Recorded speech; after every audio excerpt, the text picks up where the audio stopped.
TCC. Artigo referente ao estudo sobre verificação de espessura de costado de tanques prismáticos. Trabalho realizados pelos alunos Reginaldo Rodrigues da Silva e Rafael Henrique Rocha. Este estudo tem como objetivo principal destacar a extrema importância dos cálculos e conceitos de resistência na fabricação de tanques prismáticos, assim como a necessidade de determinar com precisão a espessura das paredes desses tanques. Esta determinação é crucial para assegurar que o tanque seja suficientemente forte para suportar o peso do líquido armazenado, evitando assim a potencial ruptura das paredes do tanque. Tal ruptura representaria um sério risco, com consequências graves tanto para a empresa quanto para os funcionários envolvidos. Além disso, ressaltamos que esse trabalho surgiu devido à escassez de informações específicas sobre o cálculo de tanques prismáticos, em contraste com os tanques redondos, que possuem documentações mais abrangentes, incluindo normas nacionais e internacionais.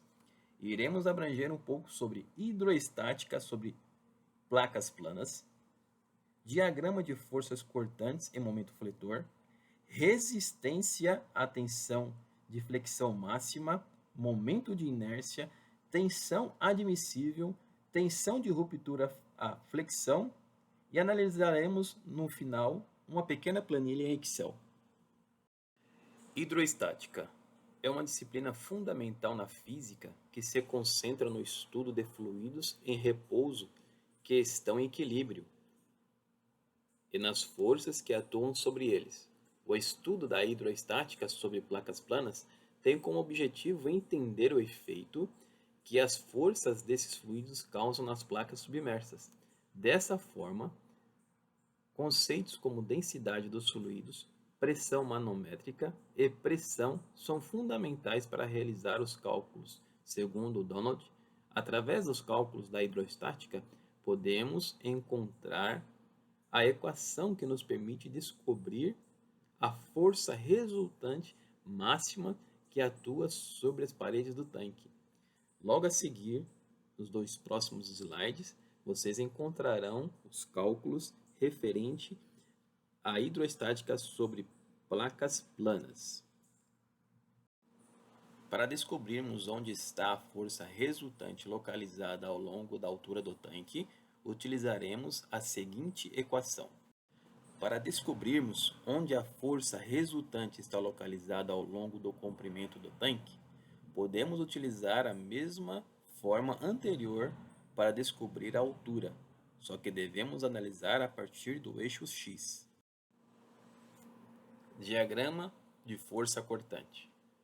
O diagrama de força cortante é uma representação visual que se baseia em modelos matemáticos, constituindo, portanto, uma ferramenta de análise empregada em conjuntos com análise estrutural. Esse diagrama permite a determinação dos valores de deformação em um fenômeno específico, caracterizado pela ocorrência de tensão de cisalhamento em um ponto particular de um elemento estrutural, como por exemplo uma viga. Segundo Hibbeler, o diagrama de força cortante é um método e gráfico que descreve a intensidade da força em qualquer ponto do elemento, seja ele um corpo ou uma viga. A representação gráfica apresenta a relação entre a intensidade do esforço cortante, representado no eixo das ordenadas, e a distância em relação a um ponto específico do corpo, disposta no eixo das abscissas. Os diagramas de força cortante são amplamente empregados pelos profissionais de engenharia, com o propósito de determinar a localização estratégica para a adição de materiais de reforço no interior de vigas ou para o cálculo das dimensões da viga em múltiplos pontos ao longo de sua extensão. O gráfico para diagrama de força cortante ficaria da seguinte forma. Momento fletor. Segundo Hibbeler, momento fletor é um esforço que induz uma tendência à curvatura no eixo longitudinal de uma peça, resultando na geração de tensões normais de tração e compressão na estrutura. Representa a soma algébrica dos momentos relativos à seção y e x, localizada no interior do eixo da peça, originados devido à aplicação de cargas transversais ao eixo longitudinal. O momento fletor pode ser classificado como externo, quando é ocasionado por forças aplicadas de forma externa, ou interno, quando é gerado por esforços internos decorrentes da influência das forças externas. Em síntese, trata-se de esforço que atua na finalidade de curvas o eixo da peça, resultando na geração de tensões normais de tração e compressão na estrutura. O momento fletor é empregado como uma ferramenta fundamental na análise de resistência dos materiais. Mediante o conhecimento da magnitude de cada um desses momentos, o engenheiro pode conduzir uma análise subsequente, visando a avaliação das tensões em diversos pontos do corpo estrutural. Esse processo permite a determinação das propriedades do material necessário para que o corpo seja capaz de resistir às forças externas aplicadas. Além disso, possibilita a definição das dimensões da seção transversal requeridas para o corpo de modo a entender aos critérios da resistência estabelecidos. Sabemos que o ponto aonde a força máxima está aplicada é uma carga distribuída ao longo do comprimento da parede do tanque, conforme observado no diagrama de forças cortantes e momento fletor. Neste caso, o momento fletor é igual à área do gráfico das forças cortantes, ou seja, utilizamos a equação do triângulo retângulo. A equação do triângulo retângulo segue a seguir.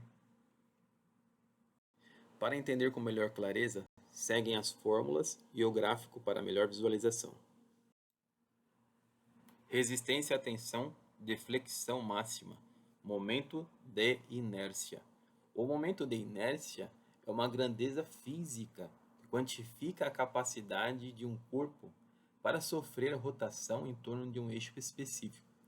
Representa o movimento rotacional da massa e, por consequência, descreve a resistência inerente de um objeto à mudança de seu estado translacional de movimento. A inércia, neste contexto, constitui uma propriedade intrínseca da matéria que se manifesta como uma resistência à alteração de seu estado de movimento. A inércia se traduz como a medida da força necessária para manter um objeto em repouso, ou para modificar a velocidade de um objeto em movimento, de forma a preservar sua trajetória e velocidade atual. De maneira concisa, quanto maior a inércia de um objeto, maior é a força requerida para provocar qualquer modificação em sua velocidade dentro de um intervalo de tempo específico. A equação do momento de inércia pode alterar conforme a forma do objeto analisado. Dessa forma, ao observarmos a seção transversal da parede do tanque, podemos dizer que esta seção é um objeto retangular.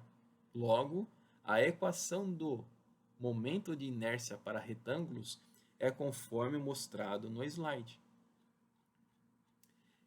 Tensão admissível. A tensão admissível é o limite que estipulamos que o equipamento ou peça deve suportar. No caso deste projeto, definimos a tensão admissível a partir do limite de ruptura do material, de forma que ele suporte as cargas sem comprometer a sua estrutura. Para definir a tensão admissível, dividimos o limite de ruptura pelo coeficiente de segurança estipulado pelo engenheiro responsável ou pela norma, se o projeto assim exigir. A equação da tensão admissível é conforme também mostrado no slide. Tensão de ruptura à flexão. A tensão de ruptura é uma propriedade mecânica de materiais que descreve a máxima carga por unidade, a área suportada por um material antes que ele sofra uma falha. Essa falha geralmente envolve a deformação permanente ou a separação do material. A tensão de ruptura é um parâmetro crítico na engenharia e na ciência dos materiais, uma vez que indica a resistência intrínseca do material à aplicação de forças externas. O valor de ruptura é definido por ensaios em laboratório, e cada material analisado tem o seu valor. Esses valores são tabelados e geralmente disponibilizados pelo fabricante daquele material ou laboratório que fez as análises. Portanto, fazemos o cálculo de tensão e flexão e analisamos o resultado obtido. Se o resultado for maior que o valor da tensão de ruptura, será necessário estruturar melhor a parede do tanque. A equação de flexão conforme está sendo mostrado no slide. Podemos então, através desses cálculos, realizarmos análise para a confecção de um tanque prismático conforme ilustrado nesse slide. O desenvolvimento do presente trabalho possibilitou uma análise de como o dimensionamento de tanque prismático pode ser realizado. O dimensionamento adequado da espessura da parede é essencial para o sucesso do projeto e para garantirmos a segurança do equipamento e o custo do mesmo. Referências bibliográficas. Desde já, queremos agradecer a atenção de todos. Obrigado.